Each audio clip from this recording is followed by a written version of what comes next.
mua vjen një person I cili ka probleme me depresionin apo ankthin, normalisht që unë do e kanalizoja tek yoga. Por jo të gjithë kurset e jogës, sepse kemi vinyasa, kemi ashtanga, të cilët janë yoga më intensive. Dhe yoga të cilët janë më intensive nuk shidhohen për personat të cilët vuajnë nga ankthi. Yin yoga është një kurs I cili absolutisht është një ndër kurset më të mira për sa I përket shëndetit mendor dhe meditimi.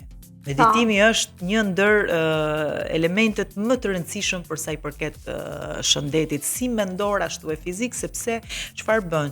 Aty ti ke mundësi që të kontrollosh ato emocione, domethënë ti balancosh, jo ti kontrollosh, se ngajherë duke I kontrolluar shumë emocionet, ne praktikisht bëjmë një frustracion.